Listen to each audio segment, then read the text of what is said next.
Bonjour صبايا والشباب يعطيكم العافية.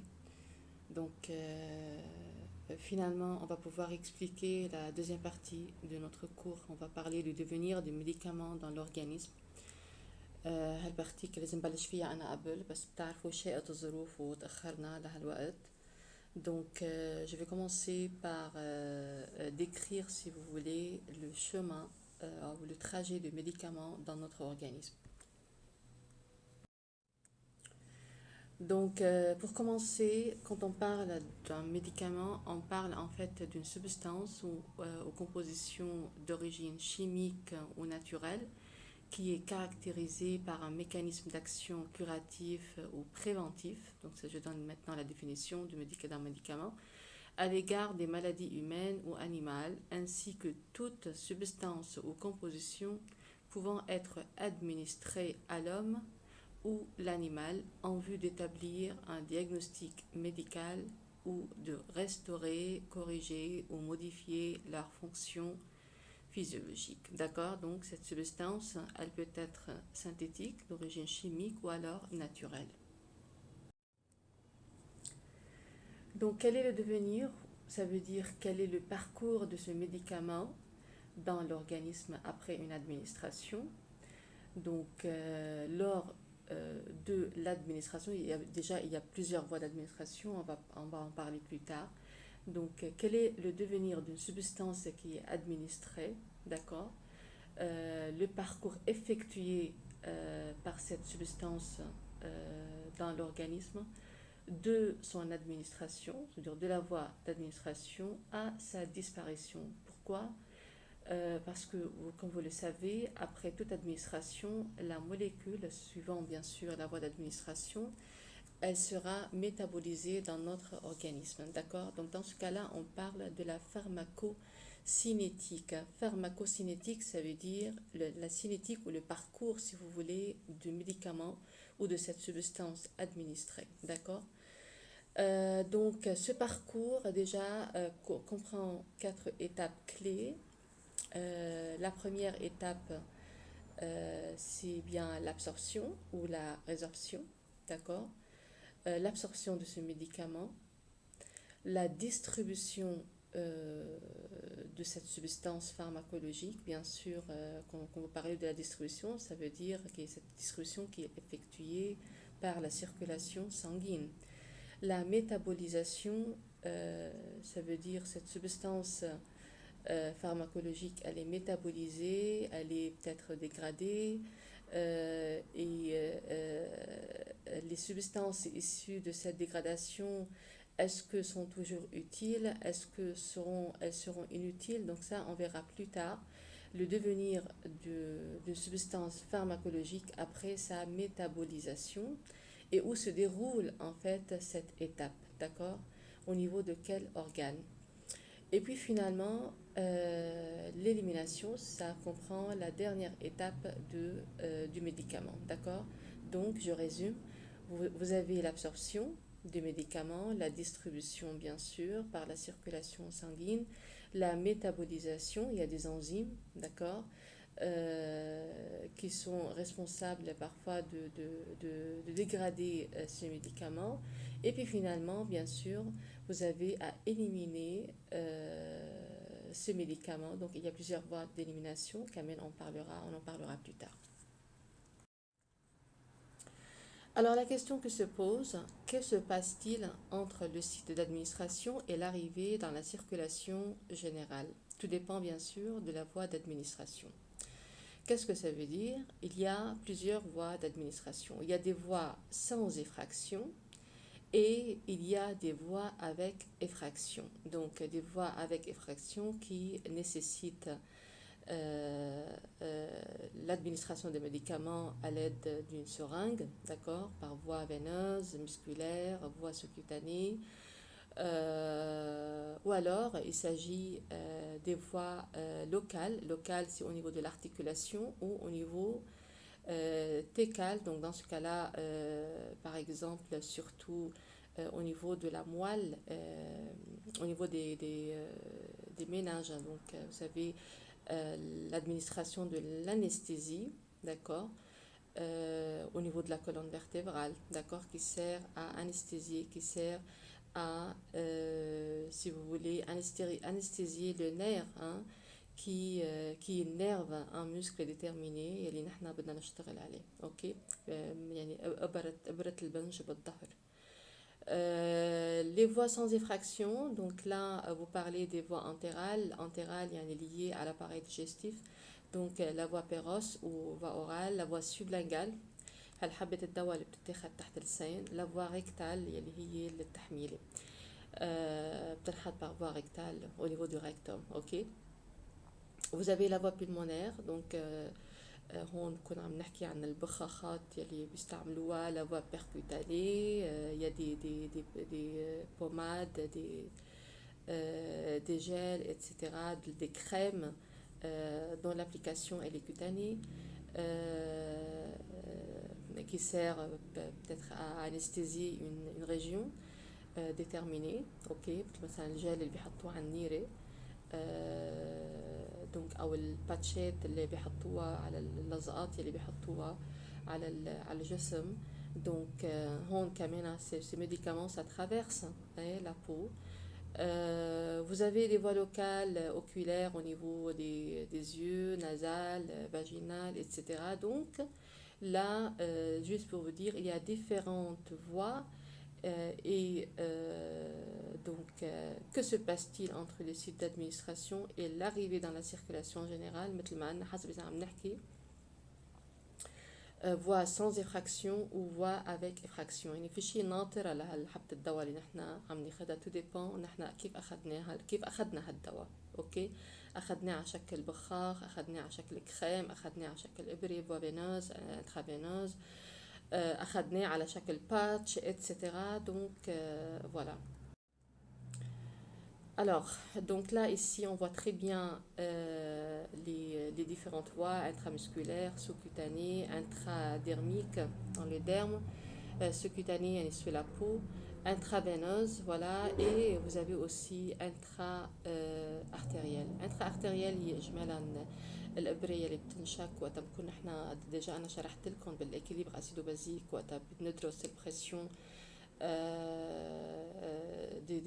des gaz respiratoires au niveau du sang, بناخدها plutôt au niveau des artères والإبرة كتير بتوجع pour voir s'il s'agit d'une acidose ou d'une alcalose pour expliquer parfois les symptômes du patient. Donc voilà, ici on voit une aiguille qui traverse la peau, d'accord, et qui pénètre dans le vaisseau. Donc là ici on parle d'une voie intraveineuse, donc ça il s'agit d'une veine ici. Quelle voie choisir? Bien sûr il y a des facteurs à prendre en considération, donc tout dépend bien sûr de l'état du malade. إذا كان المالاد باسيون مثلا مطشي وقع بالأرض وغميان ما حروح أنا أفتح له تمه وحط له حبة الدواء بتمه وأسقيه مي وشارده déjà هو غايب عن الوعي. فبيان sûr dans ce cas-là il faut intervenir vite. دونك إذا حدا مثلا قاشط ضغطه وغايب عن الوعي بعطيه أنا بيان سور إبرة مثلا دواء أدرينالين تنقول par voie intraveineuse. ok. Bien sûr, Kamena, tout dépend de la nature de cette substance pharmacologique, de la nature du médicament. Il y a un médicament qu'on ne peut pas l'administrer par voie intraveineuse parce que ce médicament, Tanoul, il s'agit d'une substance inactive et il faut que cette substance soit métabolisée avant de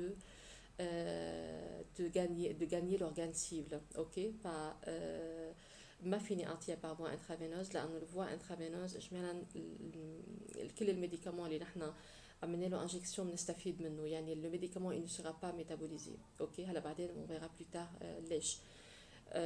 بس احكي عن métabolisme de médicaments بدنا نحكي عن premier passage hépatique. Premier passage hépatique ça veut dire ce médicament il est pris par voie orale, d'accord. Donc il gagne la circulation sanguine, il passe d'abord le foie et puis après il regagne la circulation générale. Donc là au moment de son passage, je parle toujours de médicaments, quand ça traverse le foie il y a des enzymes, il y a des cytochromes qui l'attendent pour que cette substance soit métabolisée. اوكي فاذا في عندنا دي ميتابوليزم في الكبد بيعمل ميتابوليزم للادويه، ويمكن الميتابوليت اللي انا بحصل عليهم بعد هالسنتاز هاي الديغراداسيون باردون، هودي هن السبستانس يلي هن الاكتيف، يعني اخذنا الميديكامون سو فورم سبستانس اناكتيف. une fois métabolisé dans le foie الميتابوليت تبعولا صاروا اكتيف، فبهالحاله انا صرت عم بستفيد منها. فبهالحاله انا هيدا الميديكامون يلي هو سو فورم دون سبستانس اناكتيف ما بقدر اعطيه بافوا انترافينوز لاني ما بستفيد منه مثل قلته. D'accord. Bien sûr, selon la molécule, ok, la molécule, هذا كمان, excusez-moi, d'abord, selon l'objectif thérapeutique. Donc, il faut définir l'objectif thérapeutique. أنا لشو عم بعطي هالحبة الدواء؟ مثلا s'il s'agit d'une acné يمكن أنا أعطي une crème. ok أنا بحاجة لأي application cutanée. يمكن مثلا عم بحكي عن انستيزي، الانستيزي عندي عمليه بدي اعمل عمليه مثلا لمريض، انا بحاجه لاعطي هالموليكيول هيدي بدي اعطيها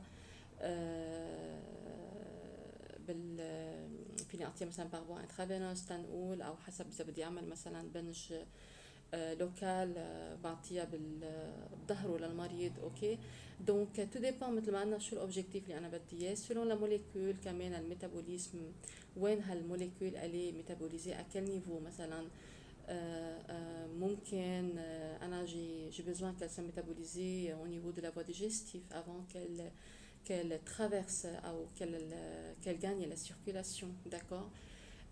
L'élimination, مثلا حبة الدواء كمان وين elle est éliminée. Il y a plusieurs voies pour l'élimination des médicaments.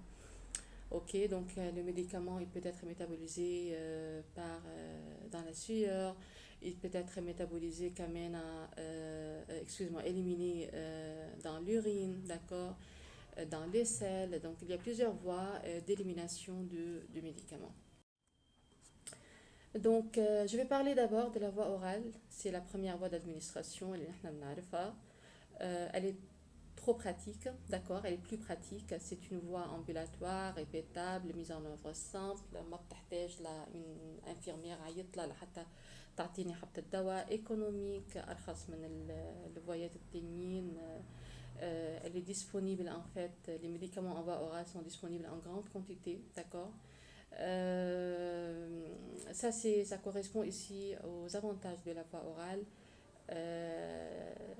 Quels sont les inconvénients? L'intolérance, la mauvaise résorption, il y a toujours des enzymes digestives qui dégradent parfois le médicament. Coopération du sujet, tout dépend de la nature, du profil du patient, comment il est, est-ce qu'il est conscient, est-ce qu'il est inconscient, est-ce qu'il est en coma, est-ce qu'il est un enfant مثلا. الولد كمان بدي اتعاطى معه بطريقه مختلفه. اوكي ما حاعطيه حبه البنادول حبه يشربها بتعلق بسليعين وبعطيها سو فورم دان سيرو. d'accord. Physiologie normale s'il s'agit des troubles digestifs ou pas. donc مثلا اذا البيبي عم يستفرغ اوكي ما فيني انا اعطيه الفا اورال دغري بيردوا. بذات الوقت مثلا اذا كان البيبي معه سهل كمان نفس الشيء، يعني ما بيقدر بيستفيد اي شيء عم ياخده دغري بطنه عم يسهل. حتى كمان الفوا ريكتال بدي انتبه لوقتها بيكون il s'agit des troubles digestifs كمان c'est pas convenable pour la voie rectale, les médicaments administrés par voie rectale. compatibilité avec l'alimentation. donc في ادويه بناخدها دائما الحكي بان قبل الاكل بعد الاكل. اوكي انا j'ai besoin d'une certaine acidité يعني بدي اكل لحتى pour rendre le milieu plus acide au niveau de l'estomac. اوكي لانه هذا الدواء بده اسيديتي عاليه لاقدر امتصه. ماشي اذا كان اخذناه قبل الاكل الاسيديتي اللي عندي من عاليه مثل وقت عم ناخذها بعد الاكل. لاتنس داكسيون دونك اكيد بياخد وقت. بياخد وقت، مش والله بياخد حبه البنادول ودغري بصير ما احلاني ما بين الشيء. نو il faut une latence d'action. Effet de premier passage hépatique, c'est ce que j'étais en train de dire tout à l'heure. Donc, une fois vous avez administré une substance pharmacologique par voie orale, donc cette substance va traverser déjà les différentes voies digestives pour gagner la circulation. Et puis, ça, on a un premier trajet à faire déjà le foie, d'accord? Donc là, on part du premier passage hépatique, donc elle traverse d'abord le foie, et la substance elle sera métabolisée, et puis ça sort du foie pour regagner la circulation de nouveau, et puis pour euh, chercher en fait, si vous voulez, l'organe cible. La seconde voie, c'est la voie intraveineuse. Donc, كمان عندها l'avantage, اللي عندها مثل ما عندها des inconvénients. L'effet, il est quand même rapide, utilisé en voie de l'urgence. ما عندي l'effet du premier passage hépatique, معناتها الميديكامون بستفيد منه مثل ما هو sans que la molécule soit métabolisée. أكيد je peux contrôler les quantités, aussi les concentrations par perfusion بالمصل. أنا بحدد قديش الكونسنتراسيون بدي أعطيها وبدي المريض يستفيد من هالكونسنتراسيون هيدي. بينما وقت باخد حبة البنادول مثلا انا ما بعرف اذا قديش يعني قد ايه المريض حيحتاج كومبيان دو كونتيتي. اوكي. اجمالا في ناس مثلا بتاثر فيهم حبه بنادول وحده، في منهم بدهم حبتين بنادول، يعني كمان ساليي اوسي او بوا كوربوريل. اوكي، كل ما كان الوزن كبير كل ما نحن بدنا نعطيه كمان اكثر. Les inconvénients, il y a une difficulté d'administration, dans le matériel يكون disponible, بدنا التكنيك كمان تكون منيحة وبده يكون عم يشتغل dans des bonnes conditions, des conditions cliniques. Il y a des risques techniques. يمكن أنا فكري إني ضربت الإبرة بالعرق رح ضربتها بمطرح تاني، جيت traversé carrément le vaisseau والميديكامون حطيته بالتيسيو interstitiel. Parfois il s'agit d'une piqûre artère au lieu d'une veine, des risques infectieux, des risques toxiques, des conditions de stérilité, apyrogénicité. يعني إجمالا لازم يكون عم نحكي dans des conditions stériles، ولازم يكون الميديكامون capable d'empêcher la montée de la fièvre. ok, la montée de la température. ف ممكن هال يعني هالدواء هيدا ما يعطيني الكونديسيون يلي انا بدي اياها. لو كو كمان سا كوت انورميمون اذا بدي اقارن الفوا انترافينوز على الفوا اورال. الفوا اورال اكيد اوفر بكتير.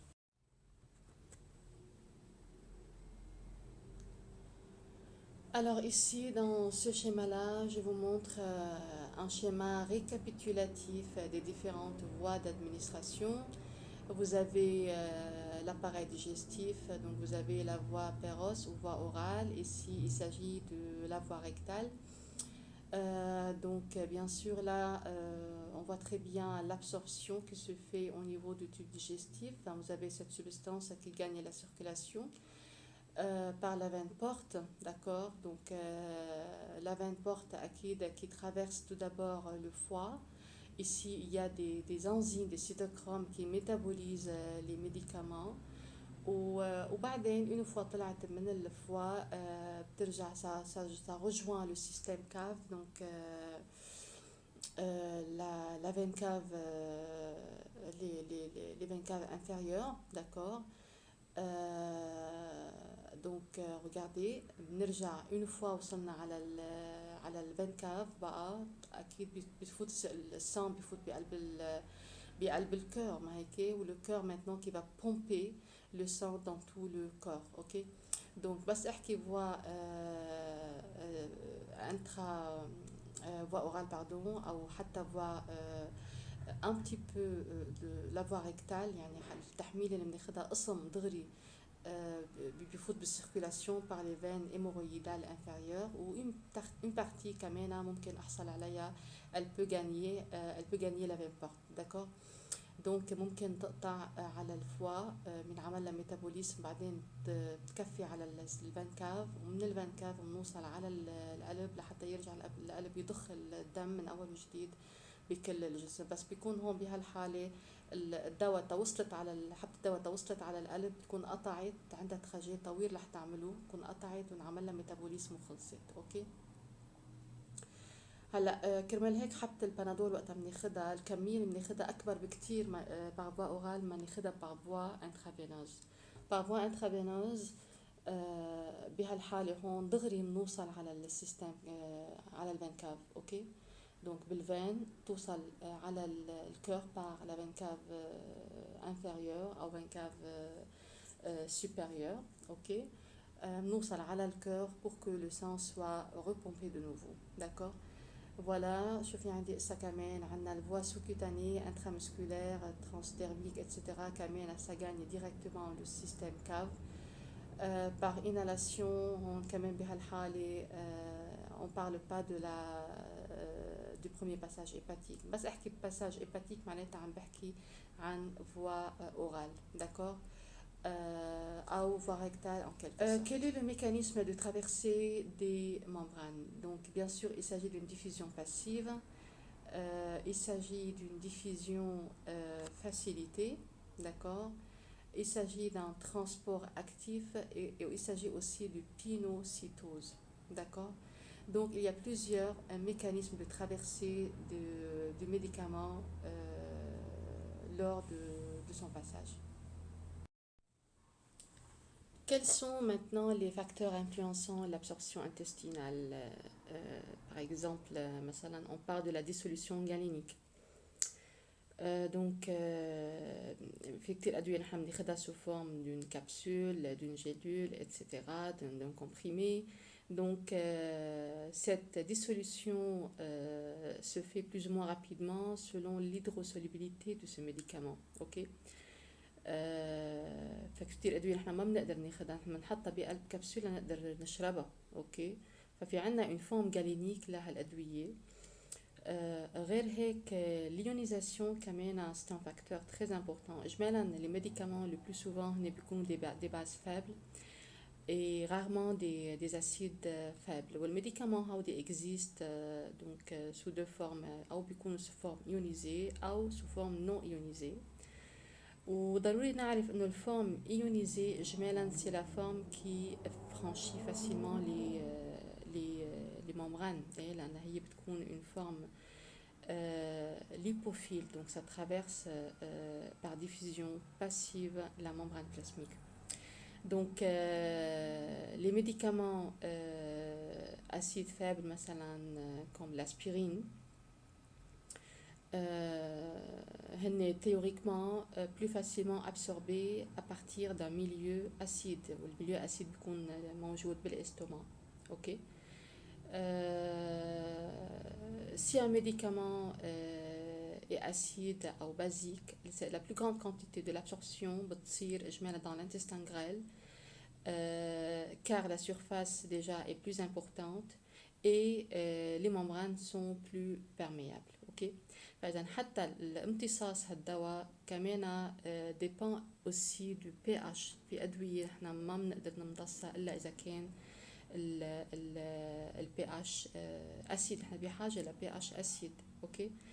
Donc voilà, donc les facteurs déjà comme on a dit la dissolution galénique, l'ionisation et la diffusion qui se fait par effet pH. Par exemple, j'ai donné l'exemple de l'aspirine. Le patient, il faut voir son état physiologique. Est-ce que la paroi intestinale elle est altérée? Ça veut dire si la paroi elle est endommagée, on va pas avoir une bonne absorption de médicaments, d'accord. Suite à des traitements associés في أدوية بتتاخد بنعطي دواء معها combiné مع دواء الحماية تاع المعدة. اوكي. pour protéger la paroi de l'estomac لأنه ça peut endommager la paroi. بيعمل مثل القرحة كمان في أدوية المعدة ما بتقدر تتحملها. ف il se peut qu'il y ait une altération au niveau de la membrane au niveau du tube digestif. donc بهالحالة إذا كان في أي altération ça peut altérer l'absorption de médicaments, l'activité enzymatique des entérocytes et hépatocytes, d'accord. donc أكيد وقت بيكون في عنا une action enzymatique عالية معناتها بهالحالة عم يصير في عنا ميتابوليزم لهالدواء وعم بخسر من الكانتيتي النيسيسير اللي أنا بدي إياها. le vidange gastrique et motilité intestinale إذا كان الباسيون بحالة استفراغ بحالة سهال أكيد بهالحالة ما حقدر حافظ على الدواء بالاباري ديجستيف في المدة الزمنية المطلوبة لأقدر امتص الحاجة تبعيتي. لو ديبي سانغان كمان بيان سور، وقتها بيكون كمان الديبي en fait le débit il est lent donc كمان انا عم باخد قد ما فيني اوكي. في عنا ديبي عالي للسان كمان بقلب يعني عنا une bonne irrigation sanguine. كل ما كان في عندي une bonne irrigation كل ما استفدت انا وامتصيت le maximum possible من هيدا الدواء. يعني je veux bien que cette zone soit bien irriguée. Également la surface كمان qui compte, la surface d'absorption, surtout au niveau des villosités, au niveau de l'intestin. Il ne faut pas oublier l'alimentation اللي parfois بتكون هي en compétition مع الدواء اللي نحن عم ناخده، فيمكن ناخد نوع أكل معين ما بيناسب هالحبة الدواء اوكي. فهيدا من ضمن الفاكتور يلي هن بيأثروا على الابسوربسيون intestinale. Donc, quels sont les organes dans lesquels se fait l'absorption? Vous avez l'estomac, le duodénum et l'intestin grêle.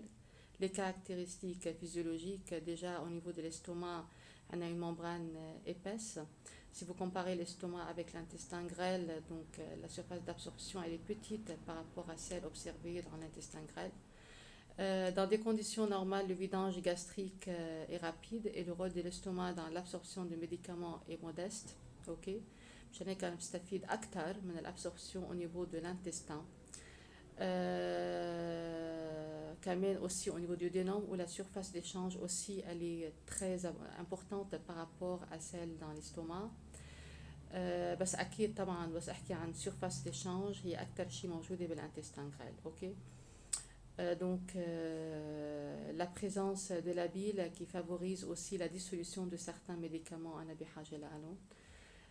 Au niveau de l'intestin grêle, donc la membrane elle est fine, vous avez une grande surface d'absorption et donc du coup l'intestin il est considéré le site le plus important pour absorber un médicament.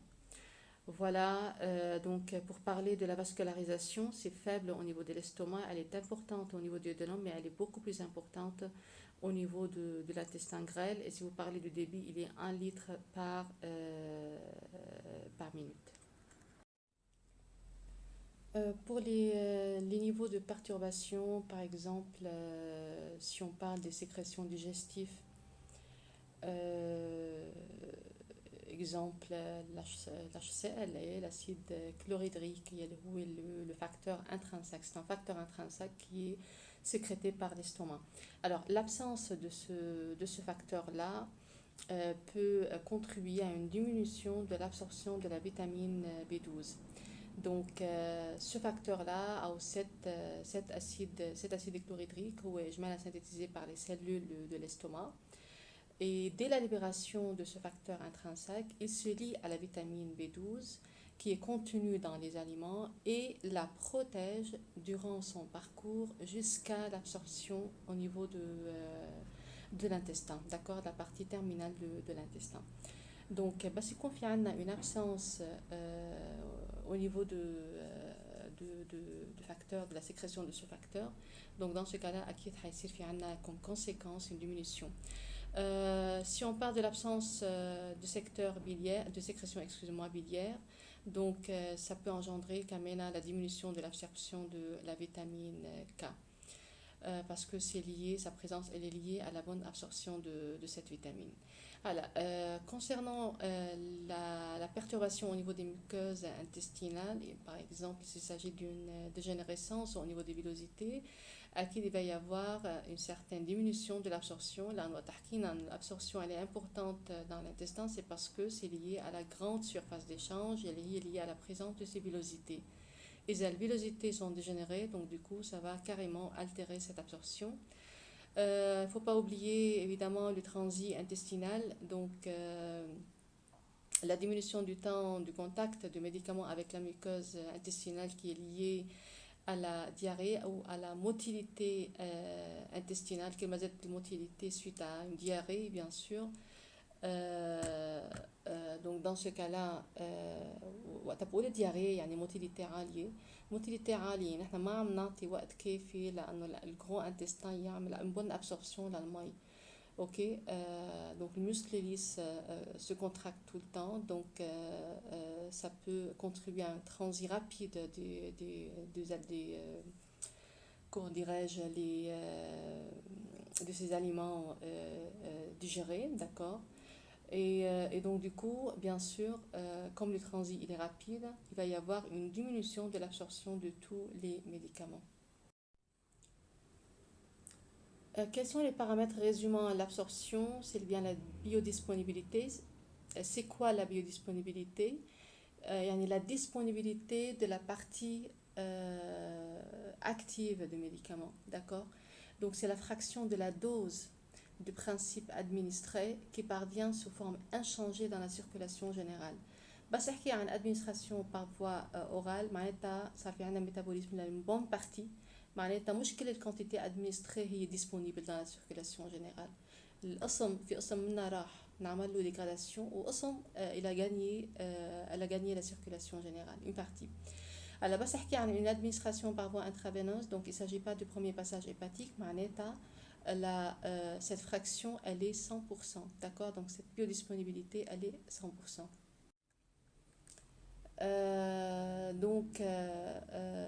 Grâce au premier passage hépatique, vous avez un médicament absorbé suivi une métabolisation plus ou moins importante avant son arrivée dans la circulation générale, d'accord. Existe surtout au niveau pulmonaire, au niveau intestinal et au niveau hépatique, d'accord. Donc le métabolisme اللي أنا عم بحكي عنه dégradation du médicament بلاقيها sous forme pulmonaire au niveau des poumons كمان يعني dans les voies digestives, dans les voies pulmonaires il y a aussi des enzymes هونيك كمان qui peuvent métaboliser هالدواء intestinal ومثل ما قلنا كمان au niveau hépatique il existe une métabolisation qui est beaucoup plus importante. Donc, bien sûr, cet effet, ça peut engendrer une perte plus ou moins importante de l'activité du médicament. Pourquoi? Parce que ça diminue la fraction active nécessaire, ça diminue la biodisponibilité de ce médicament, surtout si on parle des médicaments liposolubles qui traversent facilement par diffusion simple, passive, les membranes, d'accord. Il s'agit évidemment d'une variation interindividuelle, donc ça varie d'un individu à un autre. Bon, on parle de la dégradation des médicaments, mais attention, cette dégradation, elle n'est pas toujours défavorable parce que parfois on a besoin que la molécule soit dégradée pour que les métabolites, اللي أنا بدي إياهم هن الاتندو هن الأكتيف، أوكي بتكون الموليكule initiale elle est inactive. Après qu'elle soit métabolisée, بتصير active, comme dans le cas des pro-drogues, d'accord. Donc dans ce cas-là, le métabolite il est actif. Parfois, le médicament il est actif et même ces métabolites sont aussi actifs.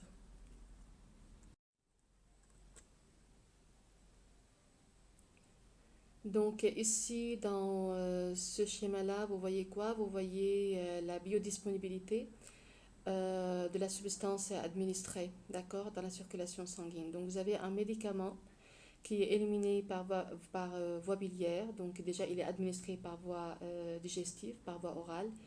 Il arrive au niveau de l'intestin, il est absorbé, il atteint l'avant-porte pour arriver jusqu'au foie. Au niveau du foie, le médicament il est métabolisé, d'accord, surtout je parle de l'acide mycophénolique, d'accord, qui est métabolisé en MOAG, d'accord. Et donc là, une fois métabolisé, le métabolite, il est éliminé par les sécrétions biliaires, donc les sécrétions biliaires dans le duodénum. فبيرجع عن جديد ال MOAG il est hydrolysé, donc بيرجع عن جديد بنعمله métabolisme ليرجع يعطينا الموليكول initial. دونك رجع توفر الدواء من جديد، فرجع نعمل له كمان réabsorption de nouveau dans le duodénum. Ok, voilà pour regagner la circulation. فهون هي أول مرحلة، هون أول absorption صارت. فوالا وبعدين هون تاني absorption، وقتها رجع عن جديد حصلت على الدواء après les sécrétions biliaires, après que cette substance soit sécrétée dans la bile et libérée dans le duodénum. رجعنا عمل la réabsorption de nouveau، فرجعنا شفنا البيك عن جديد. اوكي voilà. Donc voilà, ici le médicament il est administré, d'accord, par voie orale. Donc ça arrive dans l'intestin. Donc le médicament cette substance elle est absorbée. Elle gagne la veine porte pour arriver jusqu'au foie où le médicament ou la molécule elle est métabolisée en MTB. Et puis le métabolite il est libéré dans les sécrétions biliaires au niveau du duodénum, d'accord. Et puis de nouveau en fait la molécule بهيدي الحالة elle peut être remétabolisée pour redonner le médicament يلي أنا عندي le médicament initial. ok, وبنرجع عن جديد le médicament il est réabsorbé, d'accord. Voilà. Je passe maintenant à la deuxième étape de devenir de médicament, c'est bien la distribution. Donc on a dit la première étape correspond à l'absorption du médicament et puis après l'étape suivante sera la distribution du médicament bien sûr par le sang et donc dans la circulation sanguine. Que se passe-t-il une fois que le médicament circule dans le sang? Donc bien sûr on parle de ce processus de distribution, de ce processus de répartition de ce médicament-là dans l'ensemble des tissus. Le transport, il est facilité bien sûr par des protéines circulantes. Donc il y a des protéines qui se lient d'une manière réversible à cette substance pharmacologique et pour permettre le transport sanguin. Et également bien sûr il y a les hématies qui assurent le transport de ces substances, d'accord. Donc quand je dis d'une manière réversible, ça veut dire qu'il s'agit d'une certaine affinité entre cette substance pharmacologique et la protéine qui circule. Il ne faut pas que l'affinité soit forte parce que moi j'ai besoin que cette substance soit sous sa forme libre pour qu'elle soit absorbée par la cellule cible. إذا كانت ضلت باقية معلقة على البروتين سيركولانت معناتها ما حيستفيد منها الجسم. اوكي، فإذا هالليزون عم بتصير لحتى تمشي بالدم، بس une fois وصلنا على الأورجان سيبل لازم يصير في عنا détachement لهالسبستانس. Ok, donc il va y avoir une cassure de cette liaison, d'accord, établie entre la protéine et cette substance pharmacologique. Donc, la forme libre correspond à la forme pharmacologiquement active et la forme qui est liée, c'est une forme inactive. Donc, cette forme libre dépend évidemment de l'affinité. Il ne faut pas que l'affinité soit énorme pour qu'il y ait une forme libre, d'accord. La quantité de protéines disponibles, donc si l'équilibre change, alors il va y avoir également des conséquences pharmacologiques. Donc moins de protéines circulantes, ça veut dire vous avez beaucoup plus de fractions libres et donc du médicament sous forme active. Voilà, dépend également du pourcentage fixé. Donc il y a plusieurs paramètres dont dépend la forme libre ou la forme active du médicament.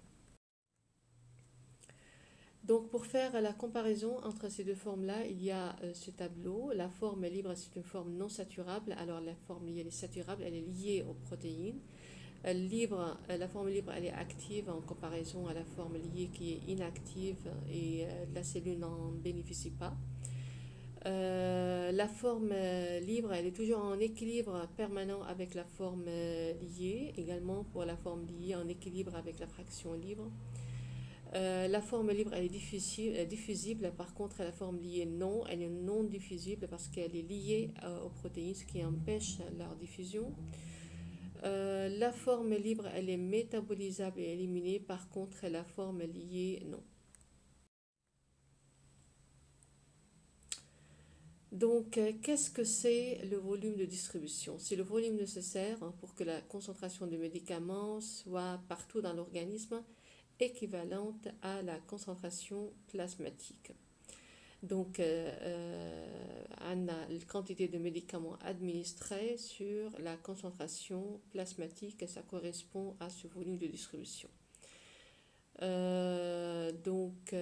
Voilà, je vais vous montrer là sur cette figure-là. Donc le volume de distribution correspond donc à la dose administrée divisée par la concentration plasmatique. D'accord?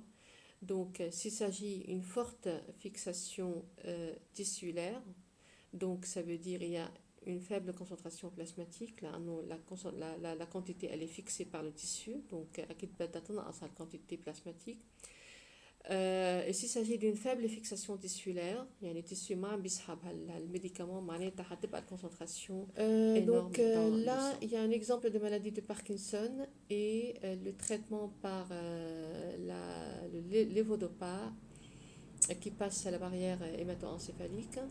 Et une fois on a administré cette molécule-là, la levodopa, elle est transformée en dopamine qui possède des effets indésirables au niveau périphérique. Ok.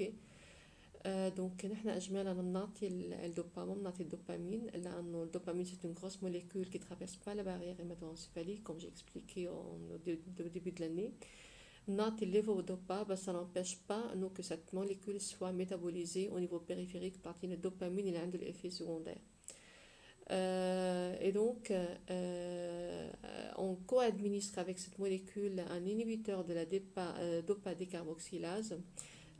Cette molécule-là ne passe pas la barrière hémato-encéphalique, mais empêche la métabolisation de levodopa sous forme de dopamine et pour éliminer ou pour limiter, si vous voulez, les effets secondaires.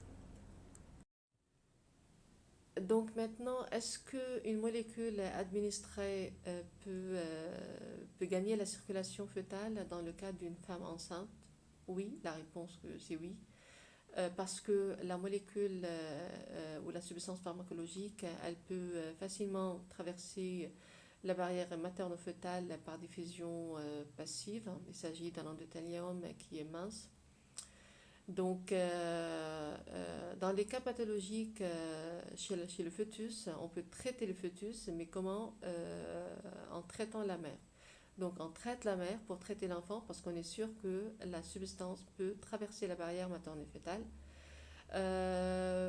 Il faut faire attention parce que parfois, si la maman suit une thérapie, donc si elle prend des médicaments, ces médicaments peuvent être tératogènes. Peuvent aussi avoir un risque chez l'enfant, chez le fœtus, pardon. Il faut faire attention, il faut se méfier aussi, l'alcool, la cocaïne, tout ça peut facilement traverser cette barrière et peuvent être toxiques au fœtus. Donc, stockage dans les tissus, oui, par exemple, il s'agit de la molécule tétracycline, elle peut être stockée dans les os et les dents. Donc, c'est une molécule qui est chélateur de calcium. Donc, elle altère la formation des dents parce que elle emprisonne, si vous voulez, le calcium. D'accord? Et donc, du coup, l'organisme ne bénéficie pas d'une quantité suffisante de calcium. Donc, la tétracycline, c'est un chélateur de calcium. C'est stocké dans les os et dans les dents. D'accord? Donc la troisième étape du devenir de médicaments, après avoir abordé l'absorption et la distribution, c'est le métabolisme. Qu'est-ce que ça veut dire? Ça veut dire la molécule, une fois administrée, elle peut être dégradée avant qu'elle soit éliminée. D'accord? Donc, un médicament peut être dégradé, peut être hydrolysé, donc il subit plusieurs modifications et donc du coup, ça donne, ce genre de réaction donne naissance à des métabolites. Et ces métabolites peuvent être actifs comme peuvent être aussi inactifs, voire toxiques. Alors, quel est l'intérêt de métabolisme? Donc, ça facilite l'élimination, surtout pour les molécules les plus hydrosolubles. Comme vous le savez, comme j'ai dit au début de cette vidéo, que le foie il est responsable de métabolisme de plusieurs médicaments. Donc pourquoi? Parce que il est riche en enzymes. Donc il y a un équipement enzymatique qui est très important au niveau du foie qui permet la détoxification. Vous avez aussi donc la molécule une fois métabolisée, elle sera éliminée par les reins. Alors ici vous avez deux cas. Donc on parle d'une élimination, donc une élimination d'un médicament après son métabolisme au niveau hépatique.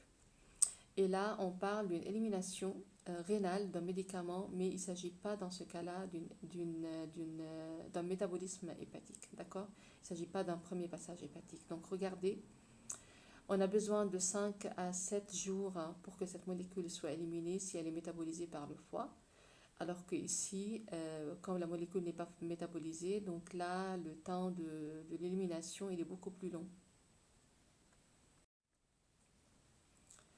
Donc, qu'est-ce qu'il y a comme réaction de métabolisme? Il y a de l'oxydation, réduction, hydrolyse. Donc tout ça, c'est grâce à la présence d'un groupe d'enzymes, comme par exemple des cytochromes, qui assure la mono-oxygénation. Regardez là. Donc vous avez cette molécule RH. Donc une fois oxygénée, devient ROH. Donc ici, il y a cette réaction d'oxydation. D'accord? Voilà. Alors ici, vous avez un exemple de métabolisme hépatique. Donc regardez, vous avez le médicament qui est combiné ici avec un autre médicament, mais qui est inducteur de cette enzyme, de ce cytochrome, de ce type de cytochrome. D'accord? Cytochrome 3A4. Alors le cytochrome 3A4, il est responsable de dégrader ce médicament, il donne des métabolites. Alors si on combine ce médicament avec un autre, mais celui-là, il est inducteur de cytochrome, ça veut dire quoi? Ça veut dire il augmente cette réaction d'hydrolyse, d'accord? Et donc du coup, bien sûr, il va y avoir une perte de la quantité de ce médicament, d'accord? Et une augmentation de la quantité de ces métabolites. Pourquoi? C'est grâce à la présence de cet inducteur de Stockholm. Il accélère, il augmente cette activation, d'accord?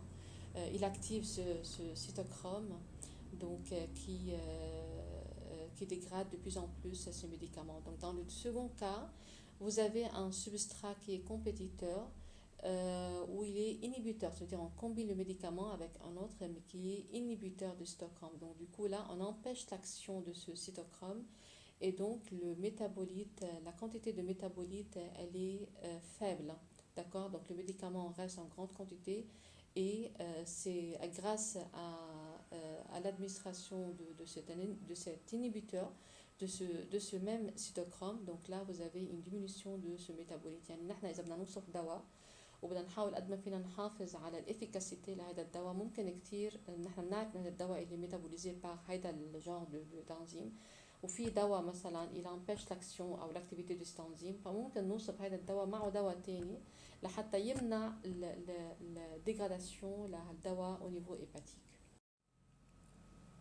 Dans cette vidéo, on voit l'exemple de plusieurs cytochromes.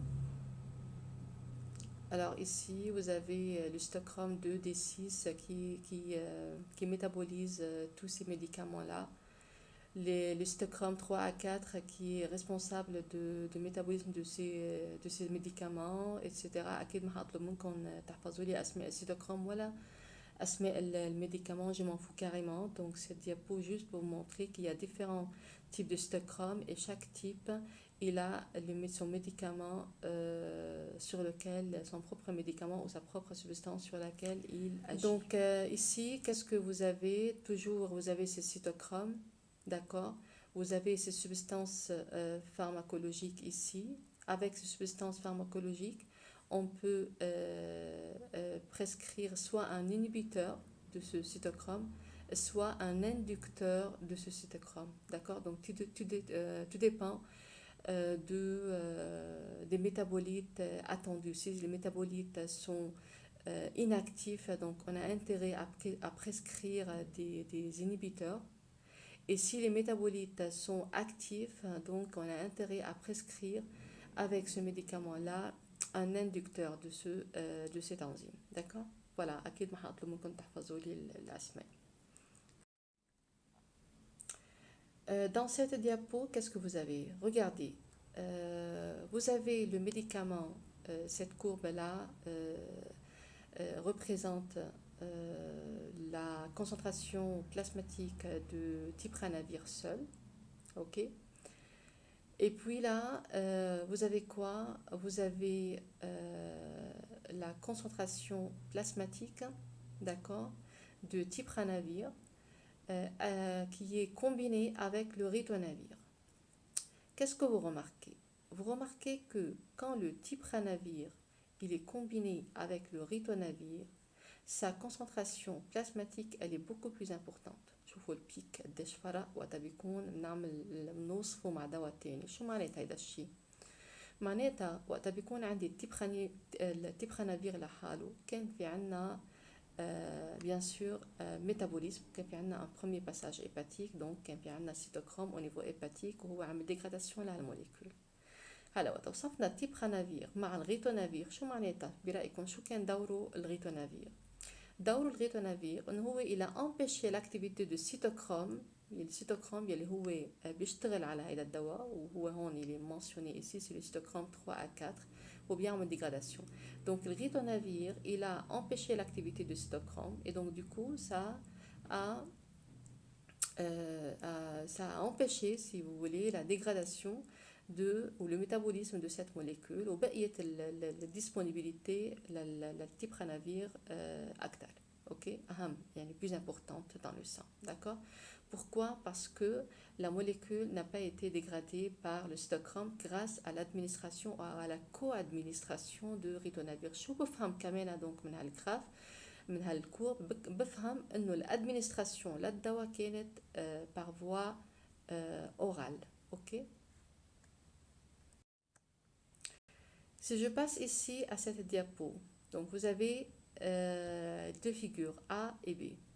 Quelle est la différence avec ces deux figures? Donc regardez, vous avez ici la concentration plasmatique de la digoxine qui est administrée par voie orale.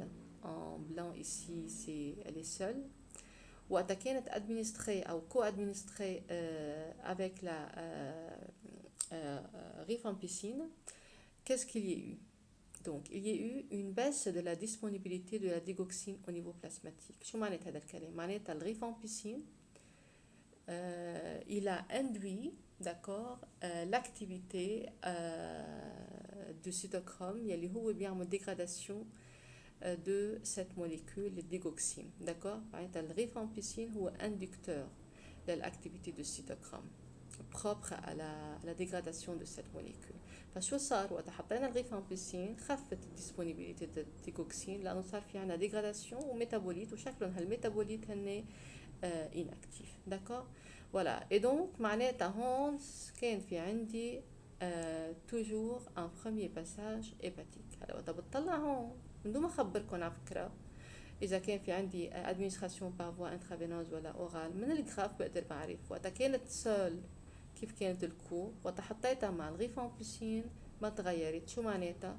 معناتها أساسا ما صار في عندي premier passage hépatique وما صار في عندنا métabolisme hépatique لهالموليكول. معناتها la molécule administrée elle est disponible à 100%. Ça veut dire quoi? Ça veut dire le mode d'administration était par voie intraveineuse. Alors, ici, qu'est-ce qu'il y a? Vous avez, toujours dans les réactions de métabolisme, vous avez deux phases. Donc, la première phase, il y a une intervention de cytochrome où il y a qui assure plusieurs réactions. Donc, vous avez aussi d'autres enzymes qui interviennent. Ok, donc soit ça, soit ça. Donc, dans la seconde phase, il y a une autre enzyme, la transférase, alors qui ajoute d'autres substrats à cette molécule métabolisée, d'accord, pour finir avec la forme finale de métabolite qui sera éliminée. Donc, je répète, on passe de la forme lipophile à la forme hydrophile après avoir subi plusieurs réactions. Et pourquoi? Pour rendre la molécule soluble dans l'eau et pour faciliter son élimination. D'accord? Voilà. Donc ici, vous avez, on voit très bien les deux phases. Donc la première, vous avez la réaction de fonctionnalisation et dans la seconde, vous avez une réaction de conjugaison. Donc on combine ou on ajoute des substrats à cette forme-là. D'accord? Donc ça augmente la polarité et ça augmente l'hydrosolubilité pour la rendre plus facile à éliminer. Quelles sont les conséquences de la biotransformation? Alors, s'il s'agit d'une molécule active,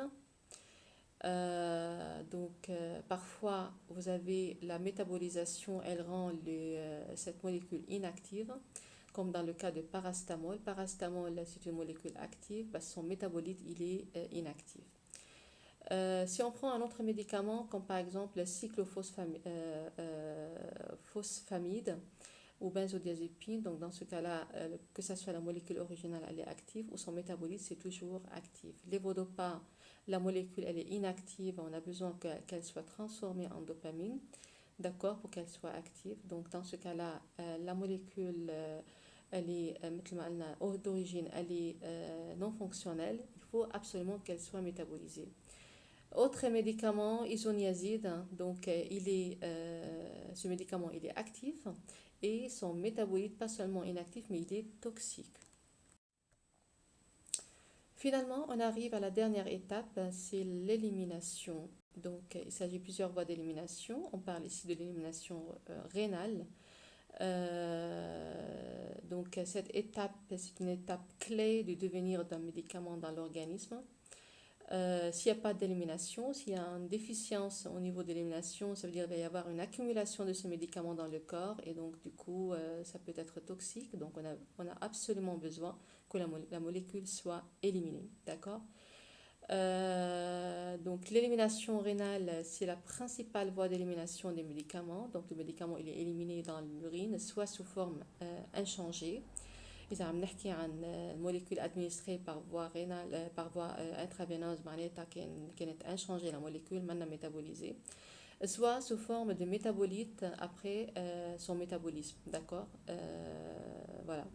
Donc les reins éliminent les médicaments bien sûr par filtration glomérulaire ou par sécrétion. Donc il y a plusieurs étapes. La première étape c'est la filtration. تعرفوا كمان إذا كانت ما قطعت par filtration أي molécule à éliminer إذا ما قطع par filtration هو لازم الجسم يتخلص منه ممكن يرجع يكبه par sécrétion au niveau des tubules. Donc ces processus sont souvent régulés par la réabsorption tubulaire. Donc le processus de filtration, il y a des molécules qui sont filtrées dont le corps en a besoin. فبهالحالة أكيد ما بيكفي التراجي تاعه لا بيرجع الجسم بيمتصه بيرجع بيعملوا réabsorption. D'accord? Donc l'excrétion urinaire, il s'agit quoi? Donc quand on parle d'une excrétion معناتها أول étape صار في عندنا filtration. رجع أكيد les molécules sécrétées بنقص منهم les molécules réabsorbées. يعني كل شيء بده ينكب بالنفرون بده ينكب عبر الفلتراسيون وعبر السكريسيون. هلا يا بيكفي طريقه يا انه بيرجع بيصير في ريابسوربسيون. اوكي كثير اشياء مثل الادويه مثلا الميتابوليت او مثلا الاملاح السكر اتسترا اذا عمل ريابسوربسيون اوكي فاذا الموليكول اكسكريتي بحسب شو هو الكونتيتي d'origine filtrée et sécrétée, je soustrais maintenant la quantité réabsorbée pour obtenir à la fin la quantité excrétée par les reins. C'est quoi la notion de clairance? C'est la capacité de l'organisme à épurer une molécule après avoir éteint la circulation générale, donc à filtrer une molécule, donc ça correspond au volume de plasma épuré par unité de temps. هون النفرون اللي شايفينه بالأصفر وعندنا الفيسو سانغان دونك هون بصير عندي الفلتراسيون او نيفو دو لا جلوميرول اوكي بيقطع التراجي تاعو اكيد هون يعني هو ايتالي بس هو اجمالا النفرون اكيد عندنا une partie proximale, vous avez l'anse, donc vous avez une partie descendante, vous avez l'anse de Henle, une partie ascendante, et puis vous avez la partie distale. Donc, tout au long de ces tubules-là, il y a des réactions, il y a des étapes de réabsorption, des étapes de sécrétion, d'accord. إذا كان molécule filtrée بس الجسم بحاجة لها بيرجع بيلحق حاله بيرجع بيعمل لها réabsorption. إذا منه بحاجة لها بتكفي طريقة pour qu'elle soit éliminée par les reins. واذا كان في شي موليكول مرقت هون او نيفو دو لا جلوميرول والجسم لازم يتخلص منها وما قدر يتخلص منها باغ فلتراسيون، ممكن بعدين على الفيسو بيرجع بيلحق النفرون، ممكن يرجع يكبها لهالموليكول qu'elle soit excrétée او sécrétée dans les tubules pour qu'elle soit éliminée. d'accord. فاذا هالميديكامون اللي انا كنت عم بحكي عنه اذا une partie منه elle est filtrée ici, عندنا une partie elle est sécrétée وممكن كتير يكون في عندنا une petite partie une légère partie réabsorbée. إذا أنا بدي أعمل calcul الكونتيتي excrétée بدي أحسب بدي أجمع الفلترé مع السكريتي مع بعضهم وبدي أسحب منهم البارتي réabsorbée واللي بفضل يلي هو المفروض éliminer. Vous avez aussi une élimination qui peut être au niveau hépatique par sécrétion active. Elle dépend de la capacité métabolique de ce médicament. Donc de molécules de masse moléculaire élevée. كمان بنحكي عن الcycle entérohépatique. Cycle entérohépatique ممكن كتير الموليكول après être libérée dans le duodénum ممكن ترجع ينعمل لها هيدروليز من جديد ونرجع نحصل على الموليكول d'origine ويرجع ينعمل لها réabsorption. D'accord. Donc il y a plusieurs voies d'élimination. Les reins, le foie, vous avez au niveau des poumons par expiration كمان ممكن نكب كمان des substances. Vous avez la salive كمان طعمة السليف بتتغير وقت نكون احنا عم نشرب أدوية، أحيانا بنقول مرمر تمي. Dans les larmes, vous avez élimination de ces substances dans la peau, d'accord, au niveau de la peau, les sécrétions, le lait maternel, les cheveux. Donc il y a plusieurs voies d'élimination.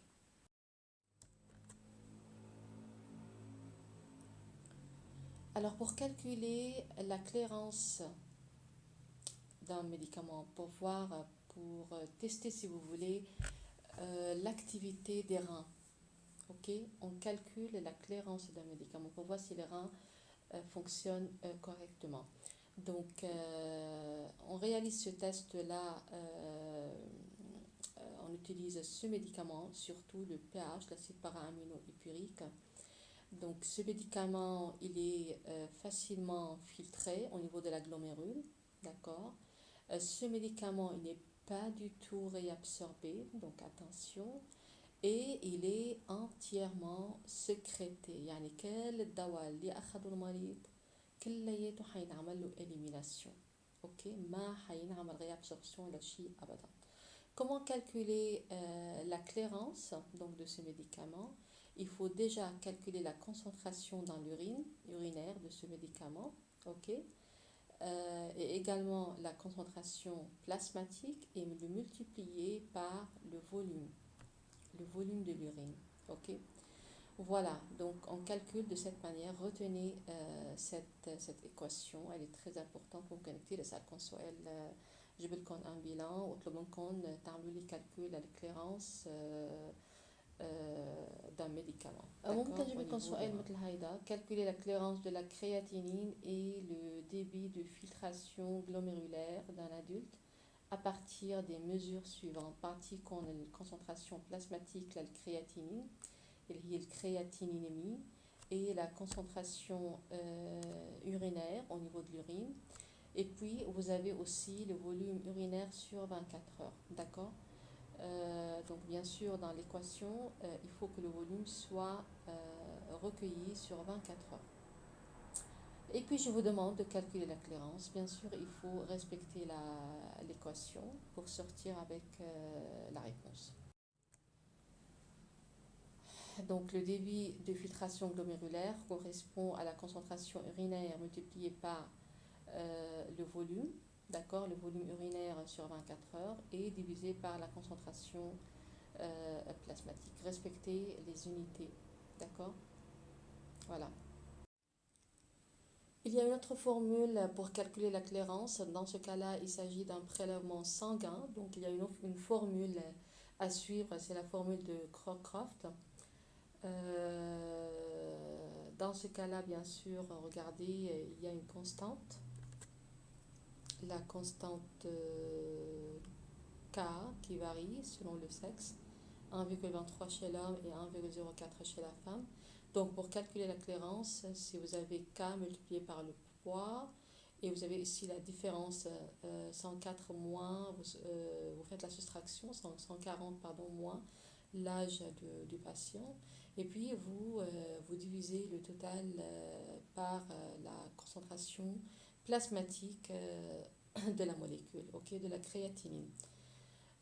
Voilà, donc elle n'est pas fiable chez l'enfant, chez la femme enceinte, les sujets obèses, etc., parce qu'il y a des cas particuliers. La clairance totale, c'est bien la somme de toutes les clairances, bien sûr, des différents organes.